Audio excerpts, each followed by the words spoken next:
দোয়া করার সময় দুইটি ভুল করলে দোয়া কবুল হয় না। আমরা অনেকেই দোয়া করার সময় কিছু ভুল কাজ করে থাকি। মনে রাখবেন, দোয়া হচ্ছে এমন একটা ইবাদত, অনেকে দোয়াকে ইবাদত মনে করে না।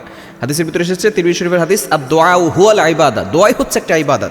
আদ-দুআউ সিলাহুল মুমিন, সাপ্লিকেশন is the weapon of believers, দোয়াই হচ্ছে মুমিনদের অস্ত্র। আমরা অনেকে দোয়া করতে চাই না। আদ-দুআউ মুখুল ইবাদা, দোয়া হচ্ছে ইবাদতের সার নির্যাস। এজন্য দোয়া করবেন, তবে দোয়া করার ক্ষেত্রে দুইটি ভুল কাজ করবেন না। এই ভুল করলে আপনার দোয়াগুলো কবুল হবে না। অনেকে বলে, হুজুর দোয়া কবুল হচ্ছে না, এই ভুলের কারণে হয়তো আপনার দোয়া কবুল হচ্ছে না। এক নাম্বার হচ্ছে, যখনই আপনি দোয়া করবেন, দোয়া করার আগে আপনি আপনার গুনাহের জন্য তাওবা করে নেবেন।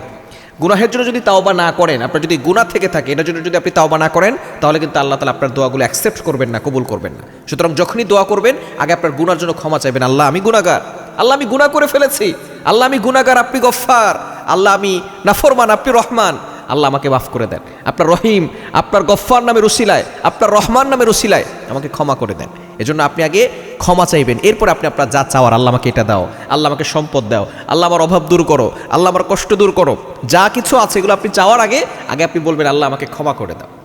এটা হচ্ছে দোয়ার আদব। দ্বিতীয় নম্বর হচ্ছে, দোয়াতে আল্লাহর উপরে ভরসা না রাখা। অনেকেই আমরা এমন আছি, আল্লাহর উপর ভরসা রাখি না যে আল্লাহ আমার দোয়া কবুল করবে কি করবে না। মনে রাখবেন, হাদিসে কুদসির ভিতরে আসছে, আনা ইনদাজ্জন্নি আবদি, বান্দা আমার সম্পর্কে যে যেমন ধারণা করে আমি তার সাথে তেমন ব্যবহার করি। আপনি যদি মনে করেন দোয়া কবুল হবে কি হবে না, আপনার দোয়া আল্লাহ কবুল করবে না। যদি আপনি ইয়াকিন রাখেন যে না, আমার রব আমার দোয়া কবুল করবেন, আমার রব আমাকে বিপদে ফেলবেন না, আমার রব আমাকে ভালো রাখবেন, আমার রব আমার সকল দোয়া অ্যাকসেপ্ট করবেন, এভাবে যদি ইয়াকিন থাকে আল্লাহর প্রতি, দেখবেন আল্লাহ তাআলা আপনার সকল দোয়া কবুল করবেন। এবং আরেকটা হচ্ছে, দোয়াতে তাড়াহুড়া করবেন না।